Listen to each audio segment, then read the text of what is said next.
Hey guys, Al here from Power Profit Programs. Another quick tip, a little bit of advice, I should say, on how to sell. I know the video is shaking. I'm holding it in my hand.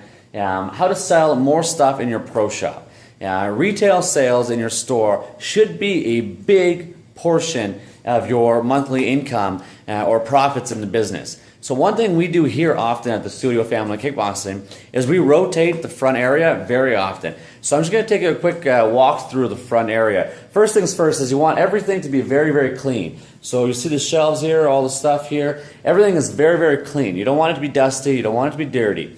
So right here is where the front door, the students come in.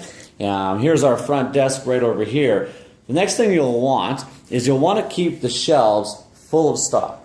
Okay? Nothing, when I walk into a business and I notice that half the shelves are empty, or there's one product and that's it, there's nothing else, you know, there's a spot for 50 bottles of this, we'll say vitamin or protein, and there's only one of them on the shelf. Some people might think, oh, it makes it look like we sell a lot. No, that's not true.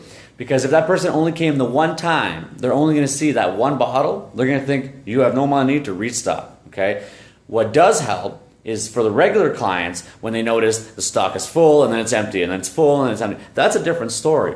But for the first time person coming in and you see an empty shelf, they assume empty shelf, empty business. Okay? So we keep everything nice and full most of the year round. There's no shame in having boxes piled up on the side that you haven't put up on the wall yet, because it shows that you're busy and that you're moving stock and inventory is always coming in. Just a quick note on theft. You'll notice we have a big TV in the back there. During the day and at the beginning of every class, we will come in. I've actually got one of my cameras running on the television. So the students and everybody who's walking, or even those who look in the window, they notice that they're on camera. Right off the bat, they see they're on camera. And that's because we've got little items on the shelf there. You know, we all like to say we trust all our students wholeheartedly. But the fact of the matter is theft does exist, so we want to try and eliminate that. One of the best ways is to show them that, hey, you're on camera. But once class starts, what we actually do is I put the camera down, I just minimize it, and I actually pull up motivational videos and whatnot, and they run throughout the classes in the front desk. So when somebody comes in and they're looking to purchase and they have any kind of doubts or whatnot, often you'd be surprised, while I'm filling in some paperwork or whatnot, they're looking at the TV and they're getting motivated, so they're getting psyched. So sometimes during a sales process, when there's dead time, let's just say they ask the question, I need to go get a file. Well, they're sitting there thinking, and the last thing you want is for them to talk themselves out of something. Well, by having the motivational stuff in the background, even if I'm not there in the moment where I have to go get something, they're actually staying motivated, they're staying encouraged, and often the motivational videos sells themselves. The only thing you don't want on there is you don't want to run advertisement after advertisement after advertisement. You're wasting your time, guys. If it's commercial, they stop looking. Okay? We put motivational video, 2-3 seconds commercial, motivational video, couple seconds commercial, and we rotate it that way. That way there it stays fresh. Okay? So back to the shelves, you see everything is nice and easy. A lot of studios I walk into, they've got all this kind of stuff. They've got it behind the counter because they're scared somebody's going to take it. Especially something like a little, an antibacterial bar of soap. This is a book I published, or some, even just a set of hand wraps. I understand the thought of keeping it behind the counter because it's safer, and I had that same frame of mind.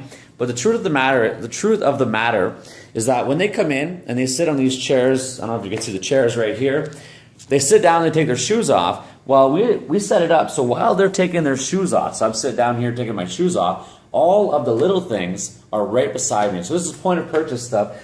I'm sitting here, I'm taking my shoes off, all of a sudden I say, hey, you know what? I'm going to get one of these TRX straps, or I'm going to grab one of these pedometers or a skipping rope. That way I have something to do at home. Another thing that we find works really, really well, I'll get out of the light here, is we're constantly changing our t-shirts. Okay? For the first 6 years of my business, my partner only wanted black t-shirts with our logo in the corner. And I really didn't care much at the time. So we ordered shirt. It was cheap. We still sell them on the bottom there, so the black t-shirts. Standard cotton shirt, $20, everybody loved them. And then I started thinking, you know what? People don't want to buy the same shirt. So like we have clients that have been here for 10 years. They don't want to buy the same shirt They want something new. Why do you think we go shopping? Because we want something new. So one of the easiest ways is you order small quantities, right? So you might only order 50 of one type of shirt, and that's it. And then you just buy new ones. So we got, shirts like this. We got quotes, different designs on them, different shirts. I just ordered about 50 different designs that are coming in, and there's only about 30 of every design.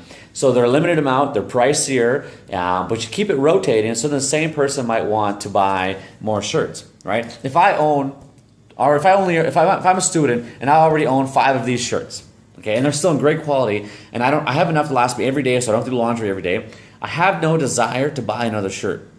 But if I walk in one day and I say, hey, you know what, I might want a green one, or I might want a tank, or I might want, oh, that's a nice quote, I like that quote, I might want that. Then I'm more apt to buy a new shirt. Another thing we just started doing, this video is kind of getting longer than I thought, or I planned, but another idea we just started doing with the shirts is we actually started reversing the text on the front. So we actually turned this into a social media thing. We wrote a post on Facebook, and I wrote, hey, listen guys, I want to make a shirt that has reverse writing on it so that when you're looking in the mirror at the gym, you can see you can read what it says, right? So everybody else doesn't know what the heck it says, well, it's backwards. But when you're looking in the mirror, you can read it. And the reason is, let's just say I'm doing overhead press, right? I'm facing the mirror, I'm doing overhead press. I'm getting exhausted. The back of my mind, I'm thinking I should quit. Screw this, it's getting too tough. And then I catch a glimpse of my shirt, and it says, you can do it, or don't quit yet. In the mirror, if it's written the regular way, it's hard to read. But if it's reversed on your shirt, when you look in the mirror, it's the right way. So you can see it. So I wrote a post on our Facebook page. I said, hey guys, this is the idea I have. What quote would you guys want on the shirt? And then we voted. So there was hundreds of comments on that post, of all different reverse quotes on it. Some were way too long. You don't want to write a dictionary on the front page or the front of your shirt. But like 8 words max on here, something reverse, and then we voted, we got them printed. So now students have shirts that say, it hurts now, but you'll love it later, or whatever, and it's reversed in the front. They're working out in the mirror, and they see it. So that was a great way to get existing students who already have a whole bunch of my shirts to come out and buy some more. Anyhow, that's it for today, guys. Stay tuned. We got lots more coming. In the new year, I'm going to be shooting a lot more videos. The last 2 months were very, very busy at the studio, so I kind of fell behind. But make sure to take a look at our programs, powerprofitprograms.com. Lots of done-for-you stuff there, and of course, all free marketing advice. Basically, our goal here is whatever I learn or come across that I find might be useful, I'm going to give it to you free of charge. Anyhow, guys, that's it for today. Take care.